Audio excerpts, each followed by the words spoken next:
Pujian kami adalah doa kami, Tuhan. Mengalirlah Engkau ya Roh Kudus dalam kehidupan kami, Bapa. Roh Kudus, Engkau adalah sahabat adimitra kami ya Bapa. Engkau Tuhan yang mengajar kami dan firman-Mu yang adalah pelita bagi kaki kami, yang akan terus membawa kami dari satu kemuliaan kepada kemuliaan. Kami percaya itu Tuhan. Bapak, pada saat ini Tuhan, kami mau membuka hati kami. Berikan kami telinga seorang murid ya Tuhan, sehingga kami dapat mengerti dan mendengarkannya. Dan jadikan hati kami menjadi tanah yang subur ya Bapa. Dan kami dapat melakukannya. Dan kami percaya Tuhan, kami tidak pernah gagal untuk menggenapi setiap rencana indah kudus dalam hidup setiap kami. Berkati semua kami Bapa dalam nama Yesus, urapi hamba juga Tuhan, yang akan menyampaikan firman-Mu, sehingga setiap perkataan yang hamba keluarkan dari mulut hamba adalah perkataan dari Tuhan. Setiap pemberitaan, setiap kesaksian, setiap alur dari pemberitaan firman Tuhan ini Tuhan yang mengendalikan. Ini adalah panggungnya Engkau Tuhan. Ini adalah miliknya Engkau Yesus. Maka karena ini panggungmu Tuhan, maka segala pujian, segala kemuliaan, semua mata dan hati tertuju kepada Tuhan. Hanya di dalam nama Yesus kami siap untuk diberkati dengan firman Tuhan. Berfirmanlah Engkau Tuhan, hanya dalam nama Tuhan Yesus Kristus. Haleluya. Amin.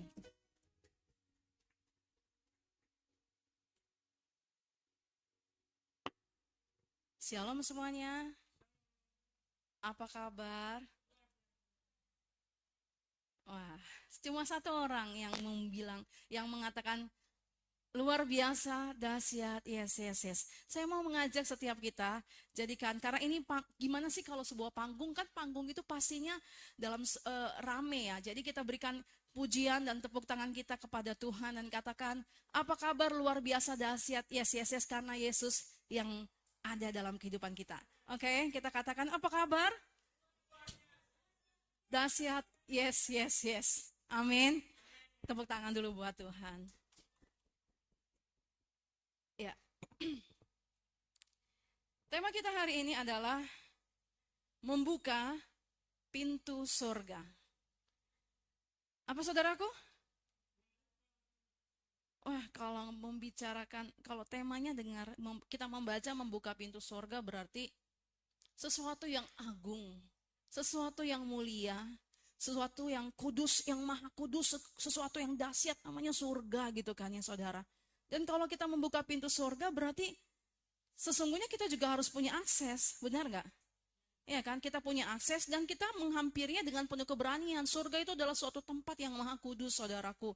Tidak ada dosa, tidak ada sakit penyakit, tidak ada kelemahan, tidak ada kekhawatiran, tidak ada ketakutan. Benar nggak? Ya kan, surga loh. Jadi kita sama-sama, dan saya juga pada saat mempersiapkan ini juga, wah luar biasa ini tema gitu ya, membuka pintu surga. Jadi setiap kita membuka pintu surga. Amin. Oke. Hidup oleh iman. Katakan amin. Ya. Kita baca slide yang pertama. Kita membacanya secara bersama saudaraku. Aku mau lihat. Saya mau lihat dulu jam berapa sekarang. Oke. Kita baca bersama. Surga adalah bank atau perbendaharaan di mana segala sesuatu yang kita butuhkan tersedia. Kalau kita hayati kalimat ini, surga adalah bank atau perbendaharaan di mana segala sesuatu yang kita butuhkan tersedia. Contoh sederhana, saudara pergi ke bank, atau saudara pergi ke ATM. Kalau saudara yakin di dalamnya ada saldo, saudara dengan yakin percaya diri memasukkan ATM ke mesin ATM. Benar nggak saudara? Kalau kita pergi ke bank kan berarti kan istilahnya kita yakin bahwa ada sesuatu yang bisa kita ambil. Benar tidak? Nah, walaupun di dalam kenyataannya sejujurnya mungkin sebagian dari kita pernah menghadapi mau ke ATM pengen narik uang tapi nggak ada isinya, nggak ada saldonya. Kalau mau jujur, ya kan? Tapi hari ini kita belajar firman Tuhan mengatakan bahwa yang akan kita dengar pada hari ini, kita akan dapat menerima apa yang ada di surga untuk kita terima dan nikmati di bumi ini, saudaraku. Sehingga dikatakan surga adalah bank atau perbendaharaan di mana segala sesuatu yang kita butuhkan tersedia. Walaupun dalam kenyataannya, saudara atau saya mungkin pernah mengalami, aduh, saldonya tidak mencukupi. Pernah nggak? Atau cuma saya saja yang pernah mengalami? Saudara ada yang pernah mengalami seperti itu? Oh iya, ya pastor. Nah gitu ya saudaraku, tetapi dikatakan surga adalah bank atau perbendaharaan di mana segala sesuatu yang kita butuhkan tersedia. Alkitab mengatakan iman adalah dasar dari segala sesuatu. Iman adalah dasar dari segala sesuatu yang kita harapkan dan bukti dari segala sesuatu yang tidak kita lihat. Saudara masih ingat khotbah firman Tuhan mengenai dasar ini sebulan yang lalu yang mengatakan dasar memiliki 3 arti, yaitu ada wadah, ada tempatnya, kontainer. Siapa yang masih ingat khotbah bulan lalu saudaraku? Ada yang masih ingat? Dasar itu artinya kita perlu wadah, kita perlu tempat, kita perlu kontainer. Misalnya saudara mau menyediakan tangan dan saudara pengen ambil air minum. Kalau bentuknya air cair, habis keluar, benar nggak Pak? Tapi kalau saudara bawa ember, maka saudara air itu dapat dipergunakan bukan hanya untuk minum, tapi bisa juga untuk mandi, benar nggak? Ada kontainer, ada wadahnya. Nah, kemudian poin yang kedua, dengan singkat saya katakan bahwa saudara dan saya perlu bahan dasarnya dalam mewujudkan iman itu. Misalnya saudara mau buat bolu keju. Siapa di sini yang suka atau bisa membuat bolu atau kue? Boleh angkat tangan? Ya. Nanti kasih tahu ya Bu apa saja bahan dasarnya. Saya mau catat gitu ya. Kapan-kapan saya mau buat, bukan sekarang gitu kan ya. Nah, pada saat kita mau membuat kue keju, kita memerlukan bahan dasar, tepung, telur, benar nggak Bu? Iya kan? Tepung, telur, ada kejunya, ada bahan dasarnya.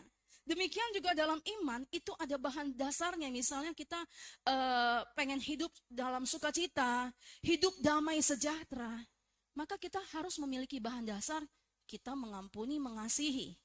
Amin? Artinya ada bahan dasar dalam segala sesuatu, dalam kita membuat misalnya bolu keju. Demikian juga dalam kehidupan kita orang percaya yang dikatakan iman adalah dasar, berarti ada tempatnya, ada wadahnya, ada bahan dasarnya. Amin. Ada bahan dasarnya. Kalau kita sebagai anak Tuhan, kita bahan dasarnya percaya pertama kepada Kristus Yesus, bahan dasarnya kasih, bahan dasarnya mengampuni, bahan dasarnya menabur, melakukan kebaikan karena ada Tuhan dalam kehidupan kita. Itu bahan dasarnya. Nah, slide selanjutnya, saya akan berusaha menyampaikan dengan pelan supaya kita sama-sama diberkati dan diteguhkan lewat firman Tuhan pada sore menjelang malam hari ini. Kita baca bersama-sama saudaraku. Boleh. Kekayaan surga tidak terlihat secara kasat mata. Oleh sebab itu kita harus mempercayainya dengan iman. Saudara nggak usah jawab apa yang sedang saudara imani saat ini, yang saudara inginkan dan saudara harapkan suatu hari nanti. Tapi mari kita masing-masing mengucapkan 1 detik ini apa yang menjadi iman percaya kita, apa yang menjadi pengharapan kita buat masa depan kita. Saudara sudah ucapkan dalam hati? Amin. Nah, apakah itu saudara sudah terima saat ini yang sedang saudara atau yang ada dalam hati saudara pada saat ini? Sedang harapkan dan doakan imani. Apakah yang saudara harapkan saat ini, yang saudara baru ucapkan di dalam hati, itu saudara sudah terima? Ya, terima kasih Pak Serari. Oleh karena itu dikatakan kekayaan surga tidak terlihat secara kasat mata. Oleh sebab itu kita harus mempercayainya dengan iman.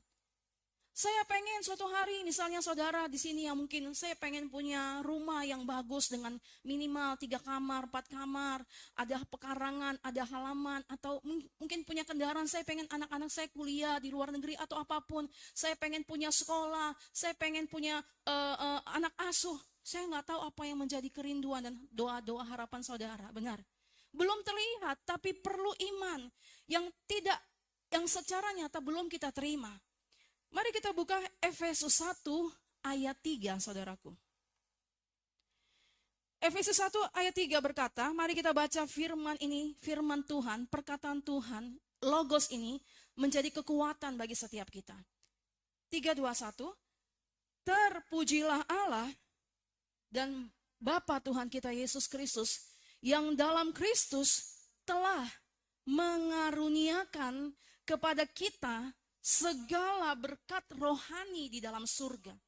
Dikatakan segala berkat, saudaraku, bukan hanya 1, 2, 3, 4 bagian berkat, tapi segala berkat. Dan kalau mau jujur, apakah itu semudah membalikan tangan? Apakah secara keseluruhan yang saudara harapkan dan inginkan, saudara dan saya sudah terima? Sudah? Wah, semuanya sudah ya Bu ya? Tapi dengan iman, ibu percaya bahwa apa yang ibu harapkan dapat menantu yang baik, keluarga yang diberkati, keluarga yang harmonis, pasti Tuhan berikan. Amin. Kita semua sama-sama memiliki iman dalam kerinduan dan doa, pengharapan kita kepada Tuhan.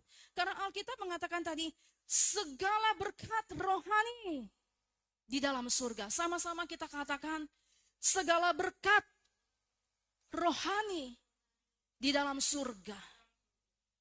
Di mimbar ini pun saya berkata bahwa hidup saya pasti diberkati bersama keluarga saya dan menikmati berkat Tuhan. Dan saya berdoa, saudara pun dan saya, kita sama-sama diberkati Tuhan.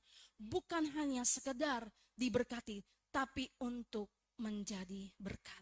Amin. Untuk menjadi berkat, saudaraku. Nah, dikatakan bagaimana cara mengubah yang tidak kelihatan menjadi kelihatan. Tadi saya sudah kasih waktu bagi setiap kita 1 menit lah ya, lebih kurang gak sampai 1 menit. Saudara bisa mengucapkan apa yang menjadi doa, kerinduan dan pengharapan saudara. Saya juga mengucapkannya dengan sederhana. Walaupun mungkin itu belum terlihat secara nyata. Karena iman itu memang belum terlihat, tapi kita perlu iman untuk mendapatkannya itu dan memilikinya. Oke? Nah, bagaimana cara mengubah yang tidak kelihatan menjadi kelihatan? Dikatakan iman, kita baca saudaraku bersama-sama, mana suaranya? Iman ada sebagai alat tukar kerajaan surga. Saudara masih ingat ilustrasi bulan lalu? Ada yang masih ingat? Kalau ada yang masih ingat boleh angkat tangan mengenai ilustrasi iman sebagai alat tukar kerajaan surga. Saya ulangi sekali lagi saudaraku. Dalam gambarannya saudara sedang pergi ke luar negeri. Saudara, ya saya percaya saudara punya uang, saudara punya deposito, saudara punya tabungan sehingga saudara berangkat ke luar negeri. Gak mungkin saudara istilahnya gak punya sedikitnya saldo dalam rekening, benar gak? Saudara pergi, terus kemudian saudara membeli sesuatu di negara tersebut. Apakah saudara dapat membeli dengan nilai rupiah yang saudara miliki? Sayang, ibu gak percaya ya, saya punya tabungan, saya punya rumah, saya punya ini. Saudara mau kemanapun, ke negara manapun, nilai rupiah saudara gak berlaku. Iya kan? Demikian juga sebaliknya, pada saat seseorang datang dari luar negeri ke Indonesia, pengen beli martabak, atau pengen beli apa ya, di Indonesia ciri khasnya? Hah? Batik, dia bawa istilahnya euronya, apakah itu berlaku? Enggak kan? Harus ditukar. Demikian juga pada saat kita mau mengakses apa yang ada di surga, kita perlu iman. Dan jangan bilang istilahnya dalam perjalanannya itu, sering kali kita diperhadapkan dengan keadaan dan kenyataan yang sesungguhnya belum terjadi apa-apa. Benar enggak saudaraku? Aku percaya Tuhan, aku beriman, tapi dalam kenyataannya belum terima. Tapi Tuhan mau berkata bagi kita pada hari ini, iman itu sebagai alat tukar kerajaan surga. Iman itu sebagai alat tukar segala sesuatu yang mungkin belum kita terima. Apa yang saudara sedang imani? Kehidupan yang harmonis, dapat berkeluarga, anak-anak yang takut Tuhan, cinta Tuhan, ataupun apapun, mobil mewah atau rumah. Semuanya itu kalau kita punya iman, Tuhan pasti berikan bagi setiap kita. Amin.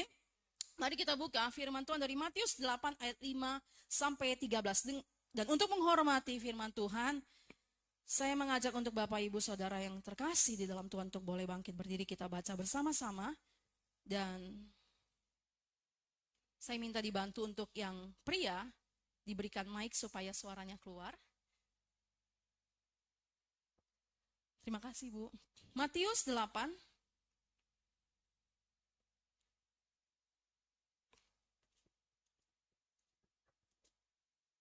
ayat 5 sampai 13.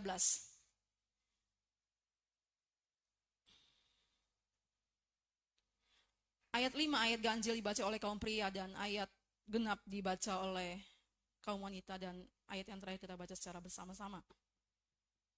Kita baca dulu perikopnya secara bersama-sama. Matius 8 ayat 5 sampai 13. Yesus menyembuhkan hamba seorang perwira di Kapernaum. Kaum pria, silakan. Ketika Yesus masuk ke Kapernaum, datanglah seorang perwira mendapatkan dia dan memohon kepadanya. Tuhan, hambaku terbaring di rumah karena sakit, lumpuh dan ia sangat menderita. Yesus berkata kepadanya, "Aku akan datang menyembuhkannya." Tetapi jawab perwira itu kepadanya, "Tuan, aku tidak layak menerima Tuan di dalam rumahku. Katakan saja sepatah kata, maka hambaku itu akan sembuh. Sebab aku berdiri seorang bawahan, di bawahku ada pula prajurit. Jika aku berkata kepada salah seorang prajurit itu pergi, maka ia akan pergi. Dan kepada seorang lagi datang, maka ia datang. Ataupun kepada hambaku, kerjakanlah ini, maka ia mengerjakan." Setelah Yesus mendengar hal itu, heranlah ia dan berkata kepada mereka yang mengikutinya, "Aku berkata kepadamu, sesungguhnya iman sebesar ini tidak pernah aku jumpai pada seorang pun di antara orang Israel." Aku berkata kepadamu, banyak orang akan datang dari timur dan barat dan duduk makan bersama-sama dengan Abraham, Ishak dan Yakub di dalam kerajaan surga. Sedangkan anak-anak kerajaan itu akan dicampakkan ke dalam kegelapan yang paling gelap. Di sanalah akan terdapat ratap dan kertak gigi. Kita baca bersama-sama. Lalu Yesus berkata kepada perwira itu, "Pulanglah dan jadilah kepadamu seperti yang engkau percaya." Maka pada saat itu juga sembuhlah hambanya. Amin. Sebuah kisah yang menyatakan ada seorang perwira datang kepada Yesus. Kalau zaman dulu itu hamba itu boleh digambarkan adalah seorang budak, dan seorang tuan itu berkuasa penuh kepada hambanya, kepada budaknya. Ya, kalau dia mau memotong telinga budaknya ya dia bisa memotong. Pokoknya dia berkuasa penuh seorang tuan kepada hambanya, kepada budaknya. Tapi sesuatu yang luar biasa kalau kita baca, kita perhatikan di sini, perwira ini memiliki belas kasih. Dia memiliki rasa empati kepada hambanya. Benar gak saudara? Ya kan? Dia datang, dia punya belas kasihan, dia punya rasa empati kepada hambanya, sehingga dia berpikir, aduh kasihan banget ya ini hambaku, kasihan banget ya ini pelayanku, gitulah bahasa sederhananya. Sehingga dia datang kepada Yesus, dan dia berkata, dan dia menjumpai Yesus. Ini gambaran kisah daripada yang perlu kita juga hayati mengenai gambaran yang firman Tuhan yang kita baca pada hari ini, saudaraku. Jadi seorang tuan itu pada zaman dulu berkuasa, berhak kepada budaknya. Dia bisa melakukan apa saja, tetapi hal yang luar biasa dari perwira ini, dia punya belas kasih. Dia punya rasa empati kepada hambanya. Dan kemudian dikatakan di sini, perwira ini juga memiliki sebuah sikap kerendahan hati. Saudara, misalnya saudara lagi menghubungi hamba Tuhan. "Pak Pendeta, Bu Pendeta, tolong datang ke sini, doain anak saya sakit." Apa yang saudara sedang harapkan pada saat menelepon? Doakan ya, Bapak Pendeta bisa datang untuk mendoakan anak saya. Bapak Pendeta, Ibu Pendeta bisa datang mendoakan keluarga saya, orang tua saya. Saudara pasti berharap untuk datang kan, pendeta atau hamba Tuhannya, benar nggak? Iya kan? Benar nggak? Benar nggak saudaraku? Pada saat menelpon mengharapkan, saya tunggu ya Bu Pendeta, saya tunggu ya Pak Pendeta, dan kita sebagai hamba Tuhan kita siap-siap datang. Benar ya? Tetapi hal yang luar biasa di sini, pada saat perwira itu datang, dia nggak bilang istilahnya, Yesus mengatakan, iya nanti saya datang. Tapi apa yang dikatakan perwira itu? Ucapkan saja artinya. Benar nggak? Artinya kan dalam arti pernah nggak saudara, Pak Pendeta, tolong doakan rumah saya, tolong doakan anak saya. Pak Pendeta nggak usah datang ke sini, ucapkan aja. Kayaknya belum pernah seperti itu ya. Pernah nggak? Ya kan, ucapkan saja dari situ Pak Pendeta, ucapkan saja dari situ Ibu Pendeta, saya percaya pasti sembuh. Saya percaya pasti doa Bapak manjur, nggak usah perlu datang. Enggak kan, pasti kita berharap dan kita siap-siap, kita mempersiapkan diri untuk menantikan kedatangan hamba Tuhan itu, untuk mendoakan apa yang menjadi doa kita. Tapi hal yang luar biasa dari sini, perwira itu mengatakan, apa saudaraku, di ayat 7 dan 10 tadi, kalau saudara benar-benar perhatikan, kita baca ya. Yesus berkata kepadanya, aku akan datang menyembuhkannya.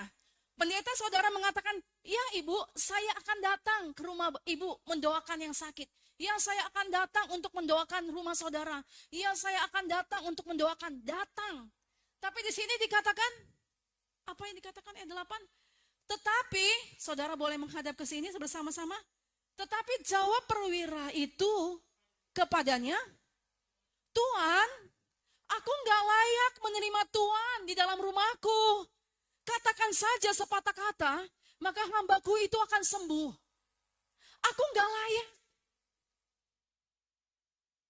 Amin saudaraku. Perwira itu memiliki sebuah sikap kerendahan hati bahwa dia nggak layak untuk menerima kedatangan Tuhan dan dia punya iman. Yesus mengucapkan apa? Itu akan terjadi. Bisakah kita seperti itu saudaraku? Dan Tuhan mengajar kita dan membawa kita masing-masing untuk masuk ke dalam level itu saudaraku sama-sama. Amin. Amin. Ayat 9 boleh dibantu Bu? Sebab aku sendiri seorang, saudara suaranya mana? Bawahan. Dan di bawahku ada pula prajurit. Jika aku berkata kepada salah seorang prajurit itu pergi, maka ia pergi.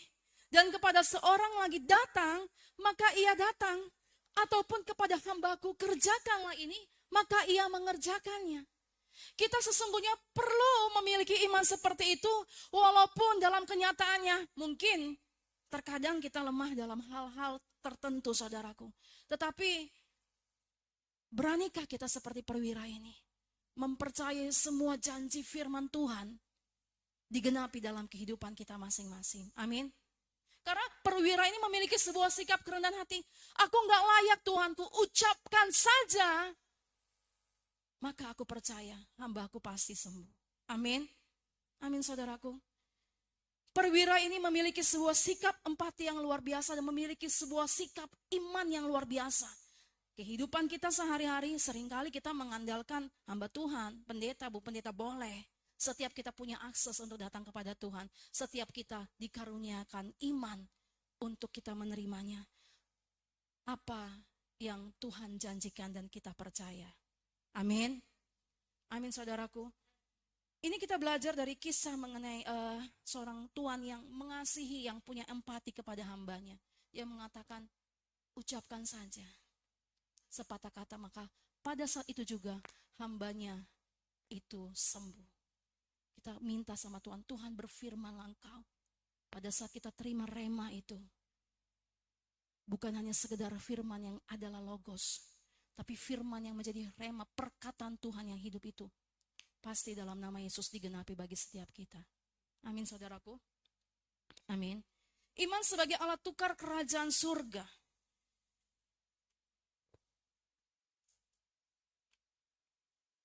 Slide berikutnya dikatakan, alat tukar yang ditetapkan Allah untuk memindahkan kekayaan surga adalah iman. Alat tukar yang ditetapkan Allah untuk memindahkan kekayaan surga adalah iman. Tadi kalau kita mau membeli sesuatu pada saat kita berjalan ke luar negeri, ya kan, lagi liburan ke luar negeri, kita harus menukar dengan mata uang yang ada di negara tersebut. Atau dari luar datang harus menukar dengan mata uang yang ada di negara kita. Dan pada saat kita mau menerima apa yang janji Tuhan katakan, yang kita percaya dan kita doakan, kita harus punya alat tukar yang bernama iman. Kita harus sediakan wadah kontainer tempatnya dan kita harus punya substansinya yaitu dasar. Pertama, percaya kepada Kristus Yesus Tuhan. Kedua, kita harus memiliki hati yang dipenuhi dengan kasih, mengampuni, mengasihi, dan kita harus senantiasa menabur seperti apa yang firman Tuhan ajarkan dalam kehidupan kita. Karena kita percaya kalau kita punya substansi dasar ini, waktunya Tuhan yang pasti akan membawa kita menerima kemuliaan dan janji Tuhan. Katakan amin. Kita buka Matius 17 ayat 19 sampai 20 saudaraku, kita baca bersama-sama. Matius 17 ayat 19 sampai 20. Demikian firman Tuhan, saya akan bantu bacakan. Perikopnya Yesus menyembuhkan seorang anak muda yang sakit aian. Kemudian murid-murid Yesus datang, dan ketika mereka sendirian dengan dia, bertanyalah mereka, "Mengapa kami tidak dapat mengusir setan ini?" Ia berkata kepada mereka, "Karena kamu kurang percaya. Sebab aku berkata kepadamu, sesungguhnya sekiranya kamu mempunyai iman sebesar biji sesawi saja, kamu dapat berkata kepada gunung ini, pindah dari tempat ini ke sana. Maka gunung ini akan pindah dan takkan ada yang mustahil bagimu." Amin. Saudara pernah nggak sih istilahnya, saya percaya, saya beriman, tapi belum terima apa yang saudara harapkan dan imani? Saya diproses untuk hal itu, saudaraku. Saya diproses istilahnya, Tuhan saya percaya, tapi yang saya nanti-nantikan, yang saya tunggu itu belum saya terima. Tapi Tuhan mengajarkan iman sampai saya bilang, Tuhan, ampuni saya kalau saya kekurangan iman. Ampuni saya kalau kurang percaya. Dan saya berdoa, Tuhan berikan saya iman. Berikan saya kepercayaan penuh kepada setiap janji firman-Mu. Amin, saudaraku. Kita perlu iman untuk mendapatkan apa yang kita minta. Akses kita untuk membuka pintu surga itu kita perlu iman. Apa yang menjadi iman kita? Keluarga yang harmonis seperti tadi. Keluarga yang diberkati Tuhan, pasangan hidup, pekerjaan yang diberkati, anak-anak yang cinta Tuhan, anak-anak yang diberkati nanti dalam berkeluarga. Setiap orang tua pasti punya harapan dan iman dan pengharapannya kepada Tuhan untuk hal tersebut. Benar nggak? Anak-anak muda mungkin berharap, nanti saya dapat pasangan hidup yang ini dan itu, ya kan? Orang tua pastinya juga punya pengharapan untuk keluarganya. Ya kan, setiap orang pasti punya cita-cita, harapan dan impian. Amin. Siapa di sini yang nggak punya harapan, impian atau keinginan gitu? Ada nggak? Ada? Ada nggak? Pasti ada lah ya, istilahnya walaupun dibilangnya saya hidupnya jalan aja, mengalir aja. Ya tapi pasti dalam mengalir itu dia pasti juga punya harapan. Misalnya ya oke lah saya mengalir aja. Tapi dia akan berusaha bekerja dengan baik. Benar nggak Pak? Berharap nanti pekerjaannya dapat kenaikan gaji. Berharap nanti istilahnya bosnya berbaik hati. Pasti dong walaupun dia nggak punya harapan yang neko-neko yang tinggi-tinggi. Tapi setiap orang pasti ya menjalani kehidupan ya artinya semuanya akan mengalir. Tapi kan pasti punya harapan. Benar nggak saudaraku? Iya kan? Dalam arti istilahnya setiap orang pasti punya harapan, setiap orang pasti punya impian, setiap orang pasti punya cita-cita, setiap orang pasti punya kerinduan. Ya kan? Benar nggak? Ya kan? Dan di dalam Tuhan, segala kerinduan itu yang seperti dikatakan iman ini perlu kita miliki karena adalah dasar dari segala sesuatu yang kita harapkan dan bukti dari segala sesuatu yang tidak kita lihat. Efesus 1 mengatakan segala berkat rohani Tuhan sediakan, segala loh saudaraku. Ya kan? Segala. Tuhan pasti dan Tuhan mau. Sekarang kita sama-sama memiliki iman itu untuk mendapatkan dan menerimanya. Matius 15 ayat 28 saudaraku. Matius 15 ayat 28 demikianlah firman Tuhan dikatakan. Maka Yesus menjawab dan berkata kepadanya, "Hai ibu, besar imanmu, maka jadilah kepadamu seperti yang kau kehendaki." Dan seketika itu juga anaknya sembuh. Kalau saya lagi lemah, kalau saya lagi khawatir, saya lagi takut, saya ngomong gini, Tuhan, kalau dulu Tuhan tolong saya, Tuhan juga akan pasti tolong saya sekarang dan yang akan datang. Kalau orang lain istilahnya mengalami mukjizat, pemulihan, Tuhan pasti juga akan berikan bagianku untuk aku menerimanya. Amin. Saudara juga pasti seperti itu. Saya nggak tahu apa yang menjadi pergumulan atau harapan doa saudara kepada Tuhan. Tapi kita boleh berkata, kalau orang lain Tuhan tolong, Tuhan juga pasti tolong saya. Kalau orang lain Tuhan pulihkan, kalau orang lain Tuhan promosikan, kalau orang lain Tuhan angkat, kalau orang lain dapat menikmati apa yang Tuhan berikan, nyatakan, maka setiap kita, saya dan saudara, juga pasti akan menerima dan menikmatinya. Amin. Amin. Dan itu kalau mau jujur saudara, kalau saudara mau jujur seperti saya jujur, itu nggak mudah saudaraku dan butuh waktu proses. Yusuf dari dia dibuang, apakah dia langsung menjadi Perdana Menteri? Butuh berapa tahun? Ada yang tahu? 10 tahun ke atas, 11 tahun ya kan. Dari yang dia dibuang ke dalam lubang oleh saudara-saudaranya ya. Kemudian dia masuk penjara berulang. Bahkan dikatakan, ingatlah saya waktu dia mengartikan mimpi. Dia nggak langsung menjadi Perdana Menteri. Dia butuh waktu. Daud pun waktu dinubuatkan kamu akan menjadi raja. Ya kan? Dia nggak langsung menggantikan menjadi raja, menggantikan Saul. Butuh waktu yang panjang, saudaraku. Dan kita sama-sama membawa itu kepada Tuhan dengan waktunya Tuhan. Apa yang menjadi iman saudara dan iman saya. Di dalam Kristus Yesus Tuhan. Tuhan genapi dan Tuhan berkati. Amin. Di dalam Kristus Yesus Tuhan, pelayanan kita gereja HGC diberkati Tuhan. Amin. Di dalam Kristus Yesus Tuhan, setiap kita jadi berkat, jadi terang. Di dalam Kristus Yesus Tuhan, setiap bangku-bangku yang kosong, Tuhan kasih jiwa-jiwa dan kita memuliakan nama Tuhan. Amin. Amin. Amin. Semangat kita sama-sama mempercayai bahwa tidak ada rencana Tuhan yang gagal. Alkitab mengatakan langit dan bumi akan berlalu, tetapi perkataan Tuhan, firman Tuhan yang adalah rema yang kita terima masing-masing, itu pasti akan digenapi. Amin. Firman Tuhan, perkataan Tuhan. Kalau dalam buku Alkitab tertentu apa ya? Kalau digaris merahin itu perkataan Yesus ya. Nah itu yang kita harus dapat, rema, perkataan Yesus dalam kehidupan kita masing-masing. Kita baca, buka slide berikutnya. Dikatakan firman Allah adalah nutrisi utama bagi pertumbuhan iman. Saya kalau lagi, tanda kutip saudaraku, agak-agak goyang gitu ya. Saya dengar firman Tuhan, Tuhan berfirmanlah. Saya resapi, saya butuh firman-Mu Tuhan.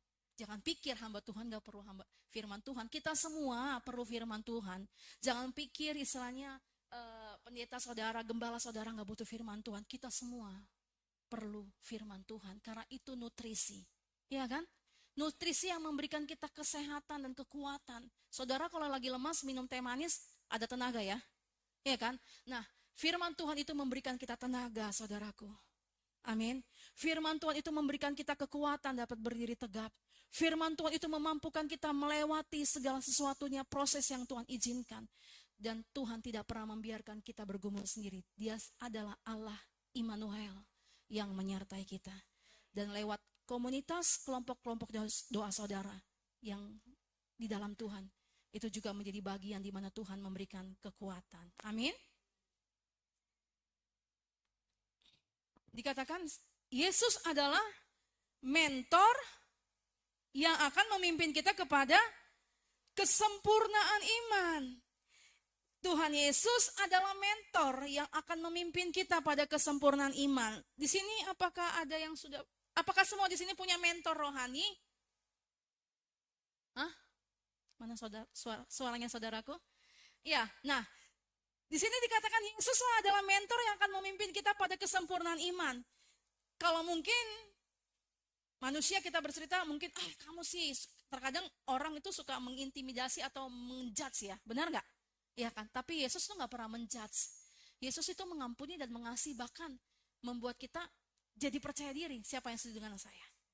Amin ya kan? Nah, dikatakan Yesus adalah mentor yang akan memimpin kita kepada kesempurnaan iman. Untuk lebih lengkapnya kita baca firman Tuhan, biar firman Tuhan inilah yang menjadi berkat buat kita. Ibrani 12 ayat 2-4. Kita baca bersama-sama. Marilah kita melakukannya dengan mata yang tertuju kepada Yesus yang memimpin kita dalam iman dan yang membawa iman kita itu kepada kesempurnaan, yang dengan mengabaikan kehinaan tekun memikul salib, ganti sukacita yang disediakan bagi Dia yang sekarang duduk di sebelah kanan tahta Allah. Sebentar dulu Ibu, kembali tadi. Marilah kita melakukannya dengan mata yang tertuju kepada Yesus yang memimpin kita dalam iman. Artinya kita belum melihat, mata kita tetap tertuju kepada Yesus. Kok hal ini gak enak ya? Kok hal ini gak nyaman ya? Mata kita tertuju terus kepada Yesus. Belum kita terima, kok ya Tuhan kenapa ini terjadi? Coba saya melakukan yang A, ya nggak melakukan B, nggak akan terjadi. Tapi mari kita sama-sama, mata kita tetap tertuju kepada Yesus. Bisa nggak kita punya kacamata kuda ya? Orang mau ngomong apa, orang mau ngapa, kita tetap memandang kepada Yesus. Amin. Dikatakan mata yang tertuju kepada Yesus.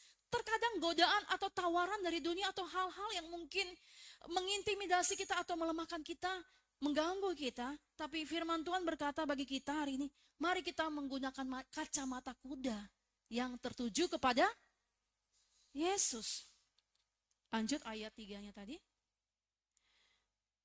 Ingatlah selalu akan Dia yang tekun menanggung bantahan yang sehebat itu terhadap dirinya dari pihak orang-orang berdosa, supaya kamu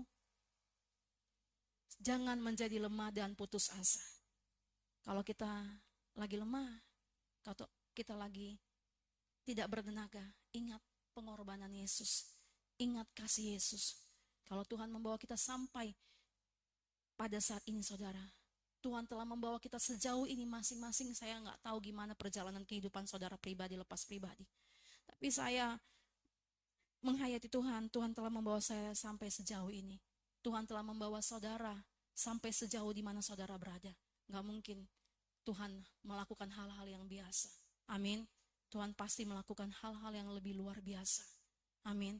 Tuhan kita itu bukan Tuhan yang biasa. Mari kita sama-sama imani, Tuhan kau luar biasa. Tuhan bawa setiap kita sampai pada hari ini. Masakan cuma biasa-biasa saja. Pasti ada hal yang luar biasa yang akan Tuhan kerjakan. Lebih mulia, lebih dahsyat, dan berkenan di hadapan Tuhan. Amin. Perkenanan Tuhan itu sangat kita perlukan, saudaraku. Bukan setiap orang yang berseru kepada Tuhan, Tuhan, bukankah aku telah bernubuat demi namamu? Bukankah aku telah mengusir setan demi namamu? Telah banyak menyembuhkan orang sakit. Tapi apa yang Alkitab katakan? Hanyalah engkau pembuat kejahatan. Sangat mengerikan, saudaraku. Tapi kesempatan yang Tuhan berikan, proses yang Tuhan izinkan, supaya kita menjadi pribadi yang berkenan kepada Tuhan. Supaya pada saat kita berdiri mimbar Tuhan, melayani Tuhan, pekerjaan Tuhan, pelayanan kita berkenan di hadapan Tuhan. Amin, saudaraku.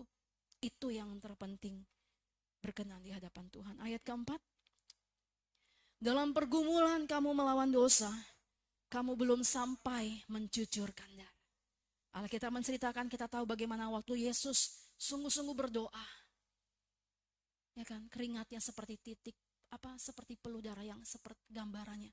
Kita belum mungkin seperti itu, saudaraku. Ya kan? Ada nggak yang saudara lagi berdoa sungguh-sungguh tiba-tiba, jangan sampai lah ya. Kalau manusia itu kayaknya sepertinya dalam gambarannya kayak pecah pembuluh darah ya dalam gambaran. Tapi kita sehat-sehat semua, dalam arti kita nggak mengalami sesuatu yang berat seperti yang Yesus alami. Oleh karena itu yang menjadi kekuatan bagi kita untuk kita tetap tegap berdiri memandang kepada Kristus. Amin. Amin, saudaraku. Tuhan kita adalah Tuhan yang kudus dan Tuhan yang mulia. Supaya pelayanan kita berkenan di hadapan Tuhan. Dan dikatakan 4 cara memiliki dan menggunakan iman. Yuk, kita baca slide berikutnya. Dikatakan sama-sama, iman timbul dari pendengaran. Roma 10 ayat 17 boleh ditampilkan. Iman timbul dari pendengaran akan firman Allah. Tadi apa dikatakan? 4 cara memiliki dan menggunakan iman. Pertama adalah kita harus mendengarkan firman. 4 cara, sama-sama, 4 cara memiliki dan menggunakan iman. Pertama berarti kita harus rajin mendengarkan firman Tuhan. Kita harus sering-sering mendengarkan firman Tuhan, supaya iman kita timbul. Karena firman Tuhan itu adalah nutrisi, kekuatan, tenaga bagi kita. Kalau kita lagi lemas, minum teh manis, ada tenaga. Kalau kita lagi lemas, kalau kita lagi lemah, atau kita lagi membutuhkan speed yang lebih kuat, speed yang lebih dahsyat untuk melaju, kita harus konsumsi firman Tuhan. Amin. Iman timbul dari pendengaran. Pendengaran oleh firman Kristus. Katakan amin. Pendengaran oleh firman Kristus, yaitu yang menjadi rema, yang berbicara bagi setiap kita pribadi. Ya kan, kalau ini kita bilang istilahnya firman yang tertulis logos ya, tapi kita butuh firman Allah yang hidup, Misalnya kita lagi dengar khotbah, tiba-tiba kayaknya ayat itu padahal udah sering kita dengar, tiba-tiba kayak sesuatunya hidup gitu kan ya. Padahal udah sering kita dengar. Nah, itu yang namanya rema. Saudara pernah mengalami itu pastinya? Amin? Ya kan? Udah sering dengar itu gitu kan ya, tapi pada saat tertentu saudara tiba-tiba, kok ini hidup ya? Kok ini kena? Nah, itu rema. Dan kita butuh firman Tuhan yang hidup itu yang berbicara buat setiap kita. Kedua, bagaimana kita memiliki dan menggunakan iman adalah dikatakan percaya di dalam hati. Mari kita buka kembali, kita banyak baca firman Tuhan hari ini. Roma 10 ayat 8 sampai 10 kita baca kembali. Mungkin ada yang bisa membantu membacakan Roma 10 ayat 8 sampai 10. Atau kita baca bersama-sama lah sudah ya. Roma 10 ayat 8 sampai 10. Tetapi apakah katanya ini? Firman itu dekat kepadamu, yakni di dalam mulutmu dan di dalam hatimu. Itulah firman iman yang kami beritakan. Sebab jika kamu mengaku dengan mulutmu bahwa Yesus adalah Tuhan dan percaya dalam hatimu bahwa Allah telah membangkitkan dia dari antara orang mati, maka kamu akan diselamatkan. Karena dengan hati orang percaya dan dibenarkan, dan dengan mulut orang mengaku dan diselamatkan. Amin. Karena dengan hati orang percaya dan dibenarkan, dan dengan mulut orang mengaku dan diselamatkan. Makanya yang penting bagi kita tadi, nanti slide berikutnya adalah memperkatakan firman Tuhan dan percaya dalam hati, saudaraku. Persiapkan firman Tuhan ini, tadi malam gitu ya saudaraku, muncul ayat yang mengatakan gini, manusia hidup bukan dari roti saja, tetapi dari setiap firman yang keluar dari mulut Allah, dari Matius 4 ayat 4. Manusia hidup bukan dari roti saja, tapi dari setiap firman yang keluar dari mulut Allah. Dari setiap firman rema yang keluar dari perkataan Allah. Iya, Kak. Iya, artinya gini, ada orang yang makan nasi, ada orang yang makan kentang atau mungkin roti gitu ya. Setiap orang artinya gini, setiap orang manusia hidup bukan dari roti saja, tetapi dari setiap firman Allah. Makanya pada saat kita terima firman Allah yang menjadi rema itu, kita hidup. Amin. Pada saat kita menerima firman Allah, rema itu, kita bangkit. Pada saat kita terima firman Allah, rema itu, kita kuat kembali. Amin. Kita bangkit lagi, bahkan kekuatan kita seperti dipulihkan. Itu yang namanya setiap orang, setiap manusia bukan hanya hidup dari roti saja, tapi dari setiap perkataan Allah. Katakan amin. Setiap kita butuh perkataan Allah, setiap kita butuh rema firman Allah yang memberikan kita kekuatan dan kehidupan di dalam Kristus Yesus Tuhan. Katakan amin. Ya kan? Maka pada saat kita terima firman Allah, maka yang sakit Tuhan sembuhkan, amin. Saudara pernah nggak mengalami itu? Saudara lagi sakit gitu, lemah atau gimana? Saudara terima kesembuhan karena saudara terima firman Tuhan. Saya pernah dengar kesaksian seorang hamba Tuhan, nggak sebutkan nama. Dia sakit yang lumayan berat ya saudaraku. Kemudian dia terima firman Allah rema. Dan dia berkata, pada saat dia terima, Tuhan, aku adalah ranting dari pokok anggur yang benar. Engkau adalah pokok anggur itu Tuhan. Maka karena aku adalah ranting dari pokok anggur yang benar, maka tubuhku sehat, tubuhku sembuh. Dan dia mengalami kesembuhan mukjizat dari sakit penyakit CA-nya saudaraku. Karena dia terima firman rema, ya kan? Dia memperkatakan itu. Tubuh saya, hidup saya adalah ranting dari pokok anggur yang benar. Ranting dari pokok anggur yang benar pasti menghasilkan kehidupan. Ranting dari pokok anggur yang benar pasti sehat. Dia memperkatakan itu saudaraku. Maka pada saat kita menerima rema firman Allah, maka itulah yang akan memberikan kita kehidupan dan kekuatan untuk bangkit, untuk menyatakan, untuk memuliakan nama Tuhan Yesus. Amin. Percaya di dalam hati, kita percaya. Dan poin yang ketiga adalah berkata-kata sesuai firman. Tadi Roma 10 ayat 10 dikatakan, dengan mulut kamu mengaku dan dengan hati kamu percaya, maka kamu diselamatkan, ya kan? Roma 10 ayat 10.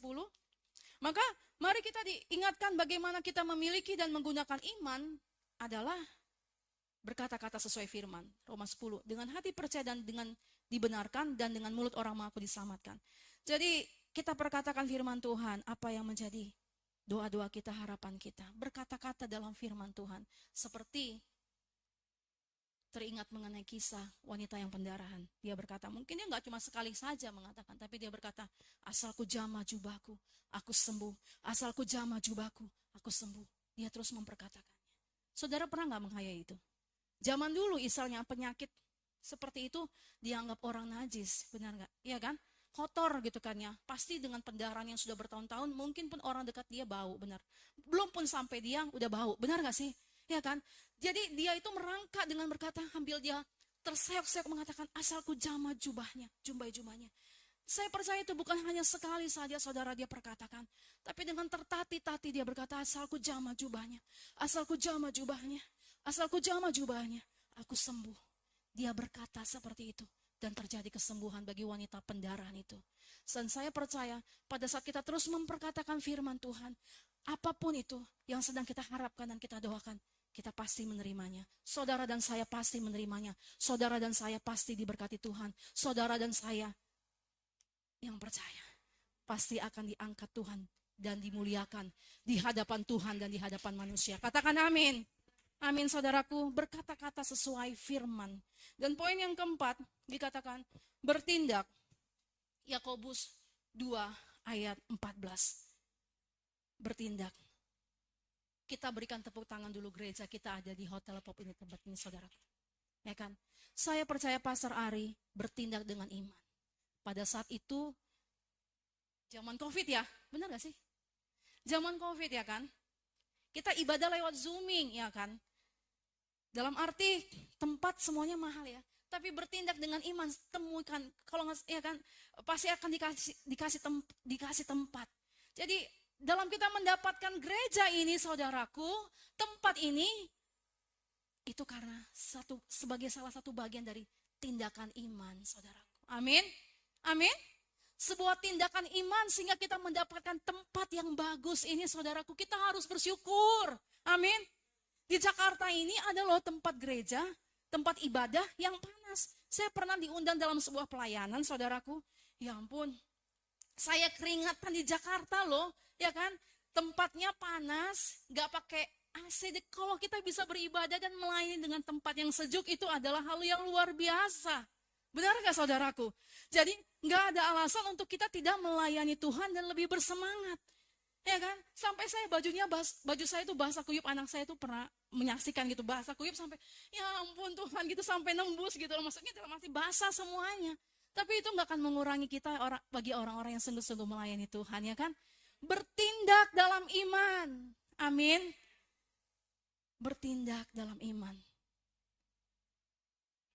Ada sebuah kesaksian yang boleh juga menjadi berkat kekuatan bagi kita ya. Dalam arti mungkin kita mengimani sebuah rumah. Kita belum punya duit nih. Ya kita terima aja dulu brosur-brosurnya ya kan. Itu kan sebagai sebuah tindakan iman gitu kan ya. Kita tanya-tanya aja tindakan iman. Ataupun seperti dalam gambaran gereja ini bisa didapatkan dalam tindakan iman gitu kan ya. Ya kan? Dan banyak hal-hal yang saya dengar kesaksian-kesaksian hamba Tuhan yang dulu mungkin mulai dari ruko yang kecil. Tapi mereka tindakan iman. Dan apa yang menjadi iman kita? Mari kita lakukan tindakan iman. Amin. Kita lakukan. Tuhan pasti menyertai dan memberkatinya. Katakan amin. Yakobus 2 ayat 4 sampai Yakobus 2 ayat 14. Yakobus 2 ayat 14 sebagai ayat firman Tuhan yang terakhir. Kita baca bersama-sama. 3, 2, 1. Apakah gunanya saudara-saudaraku jika seorang mengatakan bahwa ia mempunyai iman padahal ia tidak mempunyai perbuatan?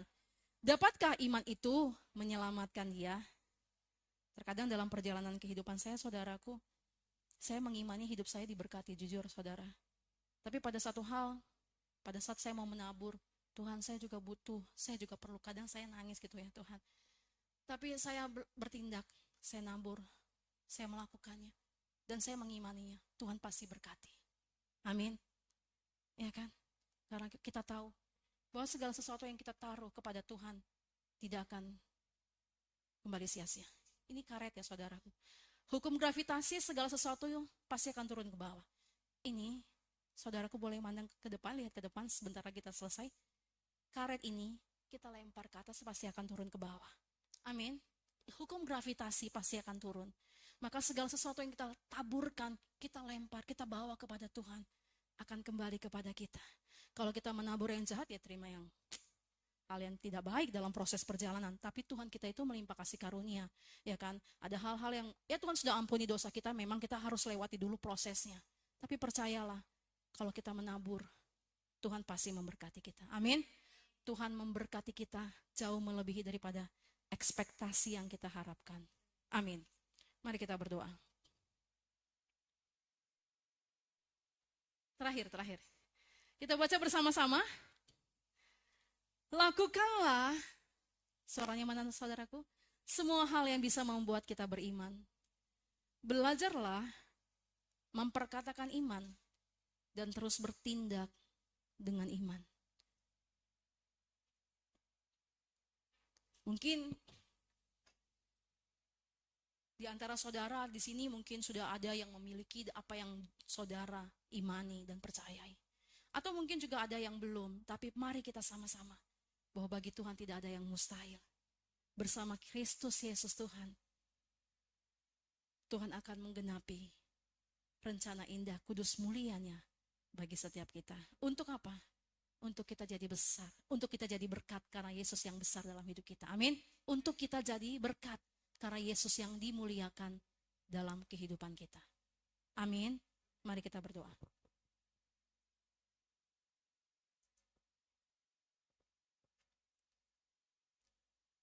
Bapa kami mengucap syukur dan berterima kasih kepadamu Tuhan Yesus. Firman yang hidup itu yang menjadi daging dan menjadi manusia dalam Engkau Yesus. Dan kami percaya Tuhan bahwa tidak ada rencana Tuhan yang gagal dalam hidup kami. Hamba berdoa Tuhan, bagi setiap kami Bapa, hamba yang tidak tahu apa yang menjadi doa, pergumulan, harapan dari setiap jemaat Tuhan, baik yang mendengarkan firman Tuhan secara langsung maupun tidak langsung. Tetapi kami percaya Tuhan pada saat kami membawanya kepada Tuhan, pada saat kami menerimanya, sesungguhnya itu adalah untuk memuliakan nama Tuhan karena Yesus yang harus makin besar dalam hidup kami. Berkati Bapa firman Tuhan, pemberitaan firman Tuhan pada sore hari ini. Sebab Injil itu adalah kekuatan Allah yang membawa kami kepada pertobatan. Yang memberikan setiap kami kesembuhan. Yang mencurahkan berkat-berkat-Mu Tuhan. Bahkan janji firman-Mu Bapa berkata, sampai berkelimpahan Tuhan memberkati kami. Bapa hamba berdoa, kami berdoa sepakat, siapapun kami yang beribadah pada hari ini Tuhan. Yang mendengarkan firman-Mu, berkati kami Tuhan, untuk kami menjadi berkat dan menjadi terang. Untuk menyaksikan Tuhan kami kaya, Tuhan kami besar, Tuhan kami mulia, Tuhan kami kudus, Tuhan kami agung. 4 cara memiliki dan menggunakan iman. Kami harus penuhi hidup kami dengan firman-Mu Bapa. Jadikan hati kami menjadi tanah yang subur Tuhan. Sehingga setiap kebenaran firman Tuhan yang kami dengarkan dapat menghasilkan buah 30, 60, bahkan 100 kali lipat. Kami mau menjadi tanah yang subur Tuhan. Sehingga firman Tuhan itu tidak hanya sekedar lewat dan hanya masuk ke dalam kuping telinga kanan kami dan keluar di telinga kiri kami. Tapi setiap kebenaran firman itu termeterai dalam nama Yesus. Karena dalam hidup kami masing-masing ada karya penebusan-Mu Bapa. Ada DNA Kristus, ada darah Yesus yang membawa kami melihat dan menyaksikan kemuliaan demi kemuliaan. Kami mau Tuhan terima firman Tuhan. Kami mau percaya dalam hati kami karena dengan mulut orang mengaku dan dibenarkan, dan dengan hati orang percaya. Karena dengan mulut kami mengaku dan dengan hati percaya kami diselamatkan Tuhan. Terima kasih Bapa. Dan kami percaya setiap hal yang kami perkatakan kebenaran firman Tuhan tidak akan kembali sia-sia. Kami memiliki keluarga yang diberkati, keluarga yang harmonis, anak mantu cucu keturunan yang diberkati, pekerjaan kami diberkati, pelayanan kami diberkati, pemberitaan Injil kami diberkati, orang-orang yang sekeliling kami, tempat kami pun diberkati karena ada Tuhan dalam hidup kami. Dan kami mau bertindak dengan iman Tuhan. Mampukan kami Bapa, dalam nama Tuhan Yesus Kristus. Berkati kami Tuhan. Engkau harus dan harus ditinggikan dan dimuliakan dalam hidup kami. Terima kasih Bapa. Dalam damai sejahtera sukacitamu, kami siap untuk menyaksikan bahwa Tuhan menggenapinya semuanya dalam nama Yesus. Amin.